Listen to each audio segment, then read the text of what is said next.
In your Bibles to the book of 1 Kings chapter 3, verses 3 through 28. That's where we're going to be this morning. We're going to talk about wisdom.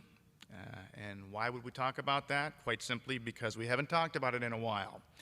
And the Bible says that it's a really important subject. So based upon my records, we haven't talked about the subject of wisdom in about 3 years. So we're going to talk about it this morning. Wisdom is so important that King Solomon, who was one of the wisest men who ever lived, said this in Proverbs chapter 4, and I quote, "Get wisdom, get understanding.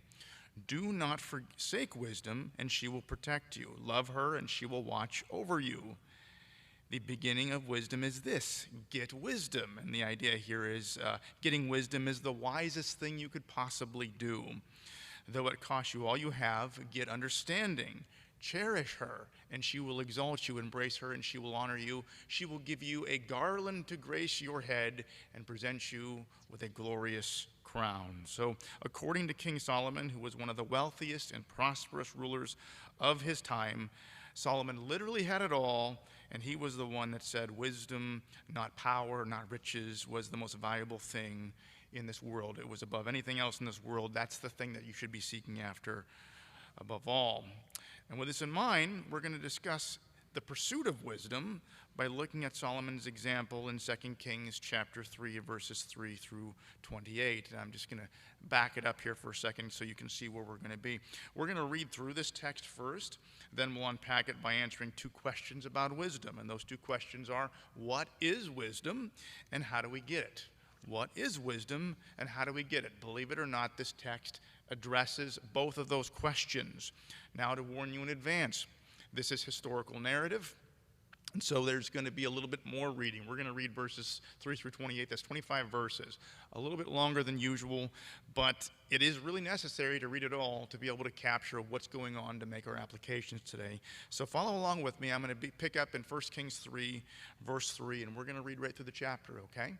Buckle up and follow along. It says, "Now Solomon loved the Lord, walking in the statutes of his father David, except he sacrificed and burnt incense on the high places. The king went to Gibeon to sacrifice there, for that was the great high place. Solomon offered 1,000 burnt offerings on that altar. In Gibeon, the Lord appeared to Solomon in a dream at night, and God said, 'Ask what you wish me to give you.' Then Solomon said, 'You have shown great loving kindness to your servant David my father, according as he walked before you in truth and righteousness and uprightness of heart towards you. And you have reserved for him this great loving kindness, that you have given him a son to sit on his throne, as it is this day. Now, O Lord my God, you have made your servant king in place of my father David. Yet I am but a little child, and I do not know how to go in or come out. Your servant is in the midst of your people, which you have chosen, a great people who are too many to be numbered or counted. So give your servant an understanding heart to judge your people, to discern between good and evil. For who is able to judge this great people of yours?'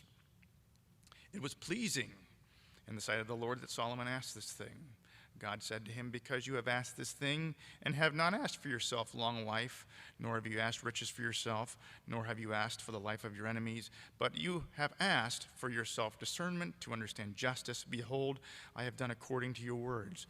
Behold, I have given you a wise and discerning heart, so that there has been no one like you before you, nor shall anyone like you arise after you. I have also given you what you have not asked, both riches and honor, so that there will not be any among the kings like you in all of your days. If you walk in my ways, keeping my statutes and commandments, as your father David walked, then I will prolong your days.' Then Solomon awoke, and behold, it was a dream. And he came to Jerusalem and stood before the ark of the covenant of the Lord, and burned offerings and made peace offerings and made a feast for all of his servants." Now in verse 16, we shift into something different. We see an account of his wisdom. It says, "Then 2 women who were harlots came to the king and stood before him. The one woman said, 'O my lord, this woman and I live in the same house, and I gave birth to a child while she was in the house. It happened on the 3rd day after I gave birth that this woman also gave birth to a child, and we were together. There was no stranger with us in the house, only the 2 of us in the house. This woman's son died in the night because she lay on it. So she arose in the middle of the night and took my son from beside me while your maidservant slept, and laid him in her bosom, and laid her dead son in my bosom. When I arose in the morning to nurse my son, behold, he was dead. But when I looked at him carefully in the morning, behold, he was not my son, whom I had borne. Then the other woman said, No, for the living son is my son, and the dead one is your son. But the first woman said, No, for the dead one is your son, and the living one is my son. Thus they spoke before the king. Then the king said, Then the king said, The one says, This is my son who is living, and your son is the dead one. And the other says, No, for your son is the dead one, and my son is the living one. The king said, Get me a sword. So they brought a sword before the king. The king said, Divide the living child in two, and give half to the one and half to the other. Then the woman whose child was the living one spoke to the king, for she was deeply stirred over her son, and said, O my lord, give her the living child, and by no means kill him. But the other said, He shall be neither mine nor yours, divide him. Then the king said, Give the first woman the living child, and by no means kill him. She is his mother. And when all Israel heard the judgment which the king had handed down, they feared the king, for they saw that the wisdom of God was in him to administer justice. And so this account of wisdom, and in order to explore those two questions we talked about, let's begin with the first one. What is wisdom? Okay, we can learn a lot about wisdom by looking at this text. What is wisdom? A clear and succinct definition of wisdom is actually kind of hard to produce because the Bible has so much to say about it. And with this in mind, our definition for wisdom will make the most sense if we first begin with what wisdom is not before we summarize what wisdom is. There are many things out there that people mistake for wisdom that are not. And first among these is knowledge. Wisdom is not knowledge in and of itself, okay? Wisdom is not knowledge in and of itself. Knowledge is the possession of facts and information. Wisdom involves knowledge, but it's more than this. Knowledge alone does not equal wisdom. For example, I think this is something that's observable if we pay attention. Humanity has never known a time where it enjoyed more constant access to information, right? I mean, even growing up, the transformation that I have seen in my time of access to information is astounding.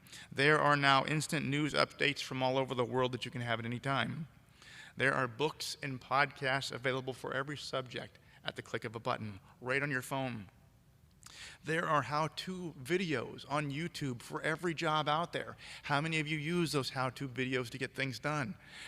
Yes, thank you. And you're not the only one. You're just brave enough to say it. And I'm going to join you because I just installed one of those portable ACs in the window of the living room, and it had an upright window, and so it didn't really install correctly, and I had to buy this specially designed thing to put over the window to kind of keep the hot air out and the cool air in, because it didn't mount in the window right. And what I ordered was from another country, and I couldn't even hardly understand the instructions because there were so few. You see the instructions on some of these things? It doesn't really explain how it works. And I thought, well, let me see if I can get lucky. I looked on YouTube, and sure enough, there was a how-to video on how to make or how to install this thing that went through all the details. It was just wonderful. So I really do stand by this, that we are in a time where we have so much access to information. And now that we have AI, and AI is really just a thing that's come up over the past couple of years, and even in the past year, it's really growing exponentially. I can ask ChatGPT anything, and it will access so much of this world's archives of information on the subject in seconds, and it will spit out a pretty decent answer for you. For example, I could ask ChatGPT to write you a sermon on wisdom, and it would spit out a sermon on wisdom in a matter of seconds. And you're like, you're shooting yourself in the foot right now, Pastor Dan. Are you saying that you're having the computer write your sermons? No. ChatGPT sermons kind of stink. I'm not saying that that's what we do. My point here is that it becomes such a tool that you can get information that fast now. But despite the unprecedented access to knowledge that we enjoy today, is the world better? Is the world wiser? or is it as fractured and as unstable as ever? I would argue that it is just as fractured and unstable as it has ever been. And the reason for this is because knowledge is not wisdom. Simple as that. It just is not. Knowledge is not wisdom. It's possible to possess incredible amounts of knowledge and to use that knowledge foolishly. You can use knowledge for good, or you can ignore knowledge completely, or you can use it for evil.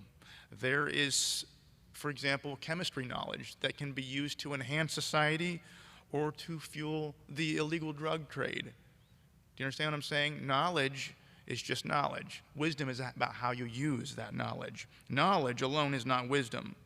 And wisdom also is not intelligence, speaking of that. Wisdom is not intelligence. Intelligence is related to knowledge in that it is the ability to gain knowledge, but it is not wisdom. Intelligent people can pick up information quickly. These people, we would call them smart, but that doesn't mean they're wise. Just because you're smart doesn't mean you're wise. And this comes up at my job outside of the church. One of my jobs in the evening as a night manager at Wegmans is to train night managers there, the up-and-coming ones. And so I'm always having kids shadowing with me, learning things. And there's so much that goes into running a grocery store. Refrigeration, food and human safety, equipment operations, supervision of personnel, customer service, all kinds of things like that. I'm in my third year of doing this now, and I'm still learning new things every time. And some of these kids that come along that I'm training are really, really smart. Way smarter than me, and they can pick up these things really, really fast. Others, not so much. But the reason I share this example is that a while back I had one of these kids that I was training was very, very intelligent, unbelievably intelligent. It was amazing how fast he picked up the information and was running with it. But he also used the information and the access and the privileges that he enjoyed with that role inappropriately and had to be removed from the role. Meanwhile, there's another one that I've been training who was more like me. It took a while to pick it up, and progress was slow. It was a real struggle, but he got there eventually, and he became one of the best night managers we've ever had there. And my point here is that intelligence isn't necessarily wisdom, and lesser intelligence doesn't mean that you can't be wise. Intelligence is not wisdom. Also, wisdom is not experience. And what I mean by experience is lived experience. Often we associate lived experience with wisdom, and understandably so. Probably you guys have all been on job sites where you've seen the young men and the young women tear in to a job and push and pull and strain themselves, wearing themselves out in a task. Meanwhile, you see the people that are 40 and above standing back looking at it going, maybe there's a smarter way we can do this. I can remember being a kid digging a hole and throwing the dirt up, and then standing on the dirt, I was digging, and it was my dad that walked up and said, "You're just making more work for yourself. You're just packing the dirt down that you're going to have to put back in the hole again. What are you thinking?" You know, so lived experience is what gives you some of those insights, and that comes to mind as well because Holly and I had to move a rather large desk from the basement up to the upstairs just this week. And there was a lot of where when I was younger, I would have just kind of just pushed and pulled and shoved the thing around the corner. We spent a good while mapping things out, measuring things out, coming up with a plan, and slowly moving it up the stairs. And we got it in there without killing ourselves because of lived experience. And the reason I share this is because it's natural for us to assume that lived experience equals wisdom, and lived experience often is a part of wisdom. But my point here this morning is that not everyone who has lived experience is necessarily wise. Okay, just because you have lived experience, just because you've been living in the world, doesn't necessarily mean you're wise. I'm going to give you an example of this that's a little bit close to home. I've shared it before, but it's probably the best one I can think of here, and that is that my grandfather, particularly, both of my grandfathers had pretty bad marriages, but the one on my father's side was a very, very dysfunctional one. And my grandfather, who was married for a lifetime, had a lot of marital lived experience to pass on. But in the case of both my father and me, as we were leaning into marriage, he passed on his experience to us. And I found out, I remember my hearing from my dad one time that as he was nearing his wedding day, his dad took him aside and said, "It's fun for a while, but marriage goes sour, and it's okay to sleep around. I've been doing it for years." That was his insight and wisdom to his son going into marriage from the basis of lived experience. And it doesn't stop there, because he also decided to give me, his grandson, wisdom as well, or insight, or whatever you want to call it. With me, I was dating Holly back then, and it was getting serious, and he took me aside one time and says, "What are you doing?"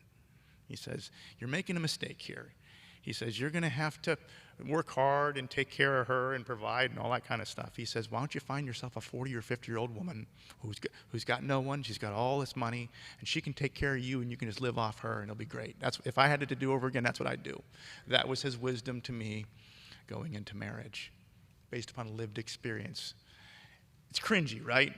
Well, the reason I share this is to say that lived experience does not necessarily equal wisdom. Lived experience can be involved in wisdom, but not necessarily. And so wisdom involves knowledge and intelligence and lived experience, but it's more than these things. And we're going to, now with those things established, take a stab at what wisdom is now. And wisdom this is my attempt at defining it, okay? This is not a perfect definition, but wisdom is the ability to use our limited stores of knowledge and intelligence and experience to address life's complexities in a constructive way. And I'll say it again, it is the ability to use our limited knowledge, intelligence, and experience to address life's complexities constructively. And I'm not meaning to hail ChatGPT today. I actually don't interface with this as much as you think, but I did this, while I was writing this, ask ChatGPT to spit out a definition for wisdom, and what it spit out was that wisdom is the ability to apply knowledge, experience, and sound judgment to make good decisions and to live well. It goes beyond simply knowing facts. It's about knowing how and when to use those facts appropriately, which is a pretty much the same thing as I just put up there. It was actually a pretty good definition. So it may be worded even a little bit better. But the idea here is that wisdom is not merely the possession of knowledge and intelligence and experience. It is our ability to take what we have of these and to deploy it well. And Solomon, in our text, really stands out for this. And here's why. By his own admission, in verse 7 of the text, and where did I set my copy here? It says in verse 7, by his own admission, he says, "I am but a little child. I do not know how to go out or to come in." He said he was young, and he said he was inexperienced. He did not have, by his own admission, a large storehouse of knowledge and experience to draw from. And with this in mind, his wisdom was displayed in this text in how well he used the limited resources that he had to resolve a very complicated situation that we just read through between the two mothers in verses 16 through 28. And so briefly, I want to highlight three qualities of wise people that are on display in Solomon's ruling. We read through it. It was long, but we read through it here, and the way he resolved the issue between the two mothers. I want to, again, highlight three qualities of wise people that we can see on display in that ruling. And the first is this: wise people are both simple and practical. They are both simple and practical at the same time. Wise people take what is complicated and make it simple and make it understandable for people. Here, Solomon, in this text, was faced with a situation so complicated that no judge in his entire kingdom could figure out how to handle it. Keep in mind, it was brought to the king because other people had already been dealing with it and didn't know what to do. They could not figure out how to handle this situation. But other than the extreme nature of Solomon's response, which we're going to discuss in just a few minutes here, his solution was shockingly simple.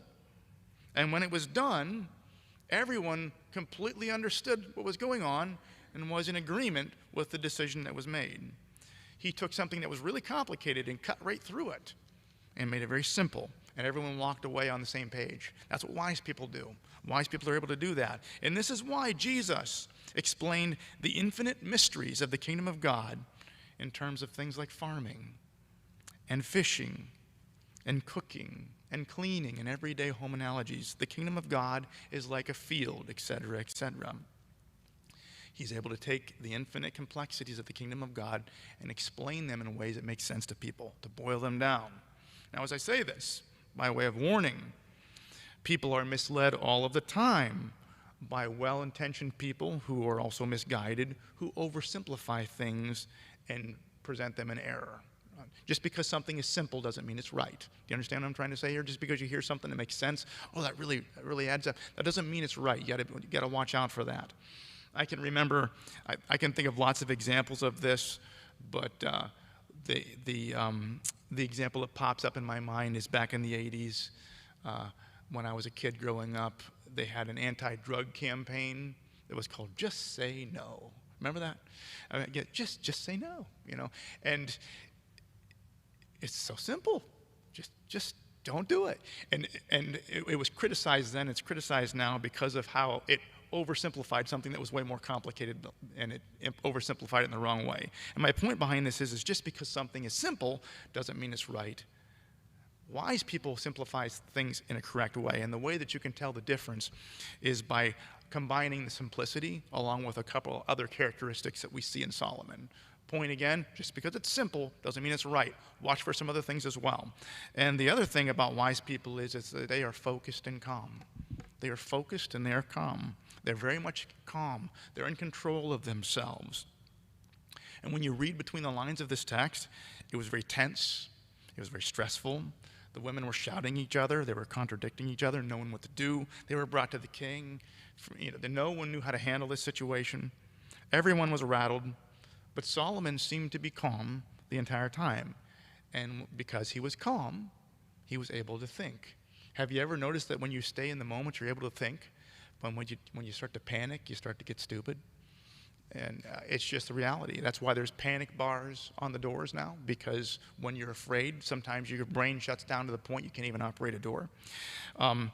Again, using the example of work, sometimes at night I'm dealing with people that are doing things they shouldn't be doing, and I have to go and confront them. And one of the things that they often will do to me when they're being confronted with something they shouldn't be doing, and I'm talking to them, is they'll pull their phone out and they'll start recording me and stick it right in my face. And they're like, "What are you saying to me again? What are you saying?" And what they're trying to do is they're trying to upset me and rattle me so that I will say or do something unwise. Does that make sense? That's the whole idea behind that. Solomon remained calm. Wise people remain calm, all right? And that's what enables them to be able to make wise decisions and to use their resources well. I've used this example before as well, but it's the best example I can think of. It's the example of Hannah's birth. When Hannah was born, childbirth, in my opinion, is always a tense thing. It was absolutely exhausting for me to be part of it.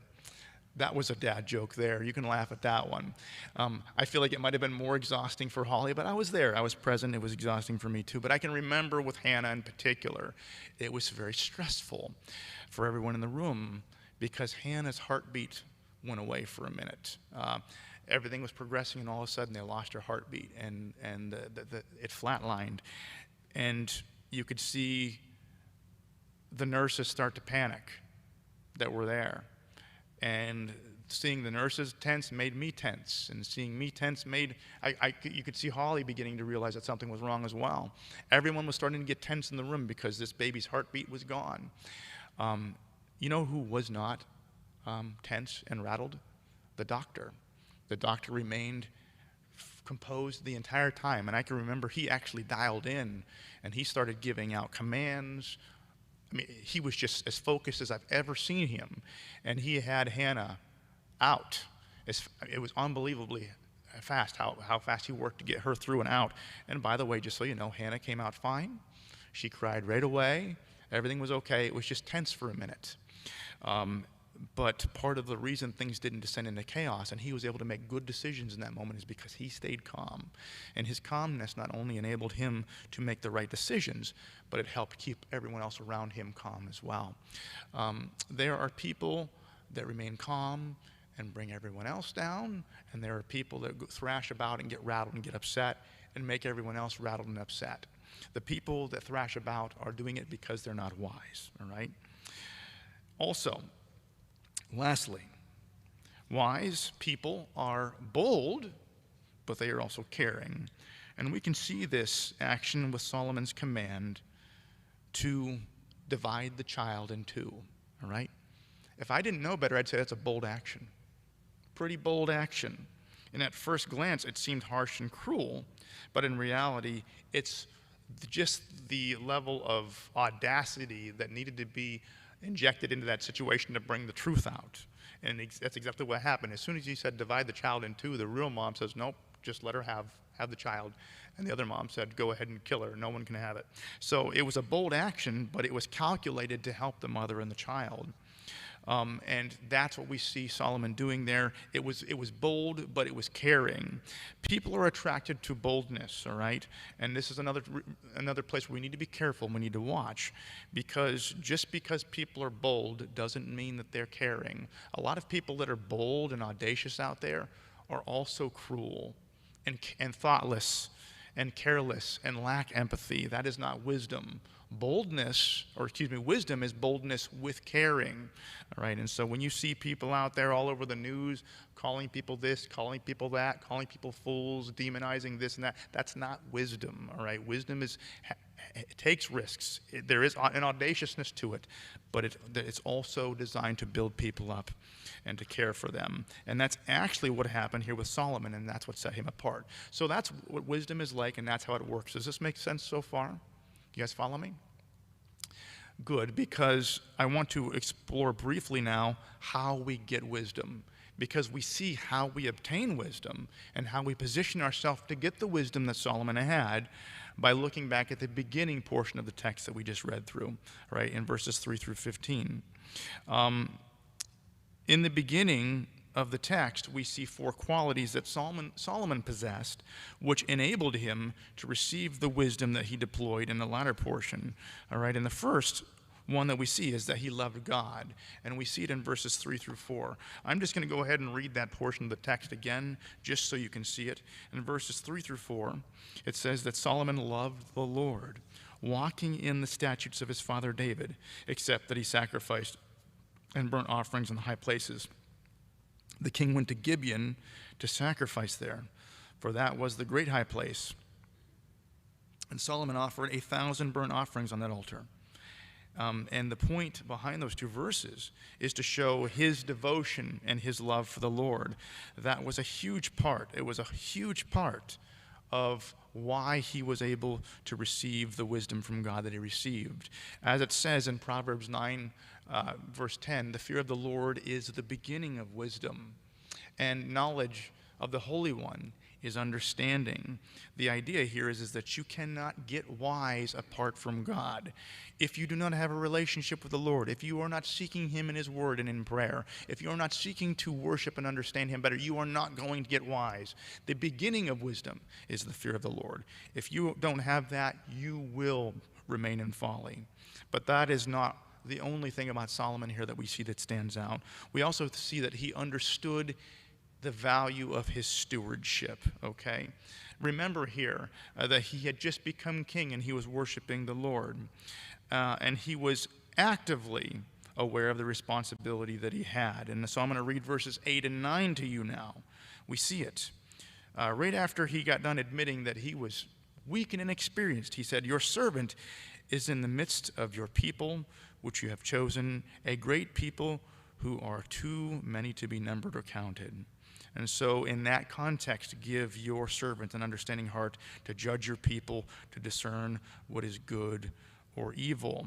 For who is able to judge this great people of yours? Do you see what he's saying there? He's saying he seemed aware, so painfully aware of the incredible stewardship that he had there, and also painfully aware of how incapable of meeting the needs of that stewardship he was. And in that context, he prayed for wisdom. And he didn't pray for riches or anything for himself. He prayed for wisdom instead. And that is why, or at least part of the reason why, he received it. But there's another one as well. We see it in verse 7, where it says that Solomon understood his limitations. We see it in verse 7 where he says, "I am like a child. I don't even know how to go in and go out. I'm too inexperienced for this great people. He was painfully aware of how inadequate he was. And here's the great paradox of wisdom. Wise people typically are painfully aware of how much they don't know. And fools think they know everything. Have you ever been around foolish people? You ever hear them brag about how smart they are and talk as though they know? You ever been around someone who talks a big game and talks like they know stuff, but you know that they don't know anything, and how annoying and how obnoxious that is? That's pride, and that's foolishness, all right? It says in other places that the fool is known by his much speaking, right? Wisdom is painfully aware of how much it doesn't know, and it remains silent a lot because of that reason. There's humility involved. And that is why Solomon was able to shine as wise here, because he understood his weaknesses and he reached out for help. Even when you're learning a new job, have you ever, I don't know, we all have had different jobs before, but have you ever had that unpleasant experience of starting a new job and not knowing how it works? And the cumbersome feeling of watching everyone else doing a job that you can't do yet. And the people who pick it up the fastest are the ones that don't walk in there and say, oh, I have all this experience and stuff. They walk in there humbly and say, show me how to do this job. And they receive teaching and understanding, and they come along. Wisdom works the same way. It's painfully aware of what you don't know and willing to receive instruction. But there is another as well that stands out in this text. And that is that Solomon sought the welfare of others above his own. He sought the welfare of others above his own. We see this in how he cashed in the blank check that he received from God. And God very much put a blank check in front of Solomon's face. We see it in verse 5. In Gibeon, the Lord appeared to Solomon in a dream at night, and God said, ask what you wish me to give to you. It's a blank check. Tell me whatever you want, I'll give it to you. What's your heart's desire? I'll give it to you. Blank check there. And he said, give wisdom to me so I can discern wisdom and rule your people well. Why did Solomon ask this question? Or why did Solomon ask for this thing?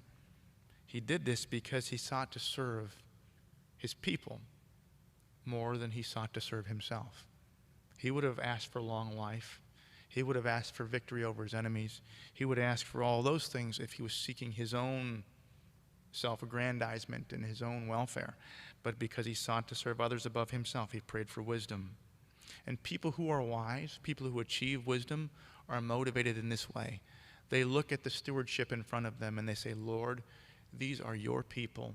This is your place. You have me here for a reason. Help me to be able to serve these people well. Give me the wisdom. Give me the strength. Give me what I need to be able to serve you and honor you in this place. And so, in conclusion, are you seeking God's wisdom? What are you seeking? Are you seeking his wisdom, or are you seeking something else in your heart of hearts? What's driving you? What's motivating you right now? Is it success? Is it money? Is it ease? Is it retirement? Are these things? Or is it wisdom? Do you look around you and do you say, this is a stewardship from God, this place that I work, this family that I have, this place where God has me? Do you see it as a stewardship from God? And do you pray for God's wisdom to be able to honor him in it?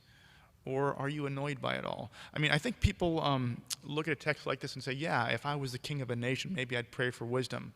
But I'm just working at McDonald's. I'm not doing anything important like that. You're wrong. God has you where you are for a reason. And he has the people in your life there for a reason.